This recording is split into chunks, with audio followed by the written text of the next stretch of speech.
You're 8 years old. Your mother's in the kitchen. You walk in holding a drawing you made at school. She glances at it for half a second, says, "That's nice," and goes back to her phone. You leave the room quieter than you entered it. And here's the question you've probably asked yourself if you grew up like this.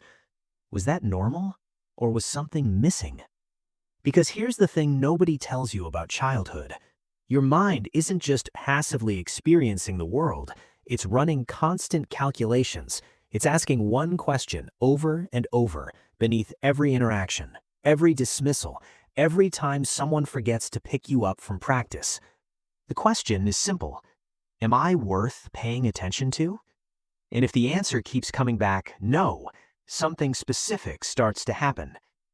What really happens inside the mind of a child who feels unloved, not neglected in the obvious sense, not abused, just unseen, unimportant, like furniture in their own home.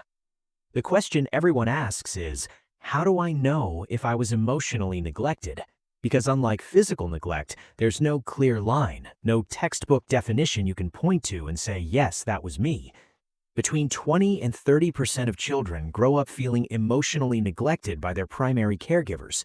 That's millions of kids who on paper have everything they need, food, shelter, a bed, but emotionally, they're running on fumes. And the psychology behind it shows up in very specific ways. If you want to understand more about how your mind works and why you do the things you do, subscribe to the channel. We break down complex psychology into clear explanations every week. Let's start with what actually happens in the brain. When you're a child, your sense of self doesn't just appear, it's built, piece by piece, through reflection. You learn who you are by watching how people react to you. Psychologists call this mirroring. Your parents are supposed to be the mirror. When you laugh, they smile. When you're scared, they comfort you. When you achieve something, they notice. That reflection tells you you exist, you matter, you are real. But what if the mirror is turned the other way? Then you start to internalize a different message. Your emotions are inconvenient. Your needs are too much. The safest version of you is the one that asks for nothing. And here's where it gets dark. The brain is efficient. It doesn't waste energy on things that don't work. So if seeking connection consistently fails, the child's brain stops trying. The systems that regulate emotional bonding start to shift. You're not just learning to expect less love, you're adapting to its absence. So what does this actually look like?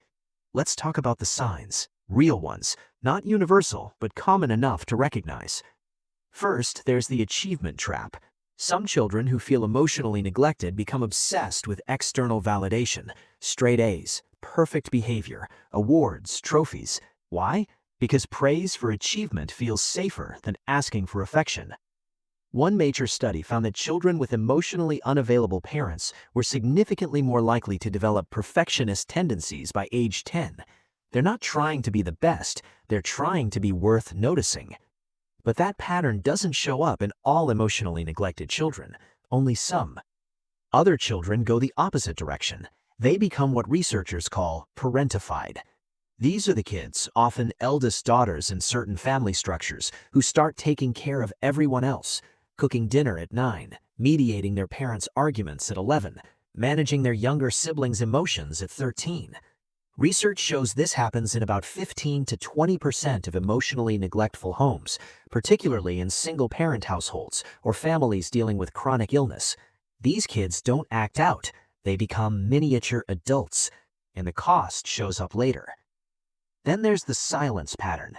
Some children who feel unloved stop talking about their internal world entirely, not because they're shy, but because they've learned that no one asks follow-up questions. You say you had a bad day, your parent says, "That's tough," and walks away. You mention you're worried about something. They say, "You'll be fine," without looking up. Eventually, you stop offering. A 30-year longitudinal study found that children who experienced consistent emotional dismissal developed something called alexithymia at higher rates. That's the clinical term for difficulty identifying and expressing emotions. Not because they don't have them, but because they learned early that expressing them leads nowhere. And here's the specific part. This shows up most in boys raised by emotionally distant fathers.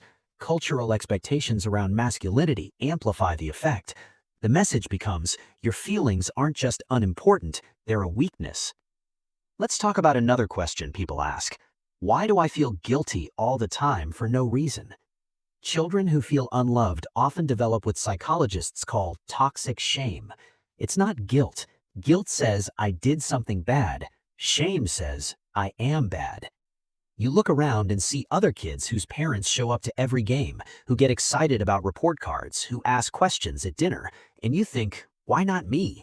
But you can't blame your parents. They're not monsters.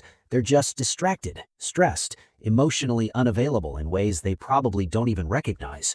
So where does the blame go? Inward. The child concludes, I must be unlovable. If I were different, better, quieter, smarter, maybe then. This shame doesn't look the same in everyone. In some children, particularly those who experienced inconsistent affection, it becomes chronic anxiety. They're always scanning for rejection, always waiting for the love to stop. In others, especially those who never received affection at all, it becomes numbness, a flat emotional baseline. They describe feeling empty, but can't explain why. Here's where it gets even more specific. Children who feel unloved often develop what's called a fawn response. It's one of the lesser-known trauma responses. But fawning doesn't show up equally. Research indicates it's most common in girls raised in households where parental approval was conditional and unpredictable. They learn to read micro-expressions, to shift their personality based on who's in the room, to say yes when they mean no, to apologize for existing. Researchers who study trauma responses note that these children often grow up in homes where conflict was avoided at all costs. Not abusive homes, just ones where emotional honesty was treated as disruptive. The fawn response becomes survival. If you can just be agreeable enough, useful enough, maybe you'll finally earn the love you never got. Except you can't, because the problem was never you. Let's contrast this with what people think emotional neglect looks like. Most people imagine a child locked in a room, a parent who screams or disappears for days, clear, visible harm. But emotional neglect is quieter. It's a father who's always on his laptop during dinner, a mother who responds to every emotional confession with, "You're fine, stop being dramatic." Parents who provide everything material, but nothing emotional. It's the absence of something, and absence is hard to point to. You can't show someone a bruise that doesn't exist. You can't prove that something didn't happen. So these kids grow up thinking they have no right to complain. After all, they weren't hit, they weren't abandoned, they had food and a roof. But hunger isn't just physical, and you can starve emotionally in a house full of people. Here's another sign: difficulty with intimacy in adulthood. Not all emotionally neglected children struggle with this, but a significant number do. One study tracked individuals who reported childhood emotional neglect into their 30s. The pattern was clear. Many had relationships, but described feeling disconnected, even when physically close to their partner. They could perform intimacy, but couldn't feel it. Some sabotaged relationships right when they got close, because deep down, there's still that 8-year-old holding a drawing, waiting for someone to notice. And the closer someone gets, the more terrifying the inevitable disappointment becomes. Others stayed in relationships far too long, even unhealthy ones, because any attention felt better than none. This isn't universal. Some children who felt unloved become incredibly emotionally attuned adults, determined not to repeat what they experienced. But without intervention, the former pattern is more common. Here's the uncomfortable part.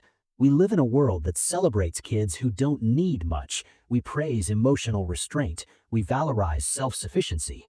But what if a lot of that isn't strength? What if some of it is just early onset emotional shutdown? A child who feels unloved doesn't just suffer in childhood. Some carry that absence everywhere. They become the adult who can't accept compliments, the partner who's always waiting for the other shoe to drop, the friend who never asks for help. Not because they're cold, but because they learned early that needing someone is dangerous. So what do we do with this? Therapy helps, specifically approaches that address those early patterns, reparenting yourself, learning that you're allowed to need things, that connection isn't conditional. It's possible, hard, slow, but possible. The problem is, most people don't realize they need it, because they don't see their childhood as traumatic. They see it as normal. And maybe that's the scariest part. How many people are walking around right now, functional and successful and fine on the surface, while underneath, there's still that kid holding a drawing, waiting for someone to notice? Here's the unresolved question. If you can't remember being loved as a child, does that mean you weren't? Or does it mean your brain was too busy protecting itself to store those memories? And if you do remember moments of love, scattered and inconsistent, does that make it better or worse? Because sometimes the cruelest thing isn't the absence of love. It's getting just enough of it to know what you're missing. If this video helped you understand something about yourself or someone you care about, subscribe for more psychology explained clearly. And leave a comment if you want us to cover a specific topic next.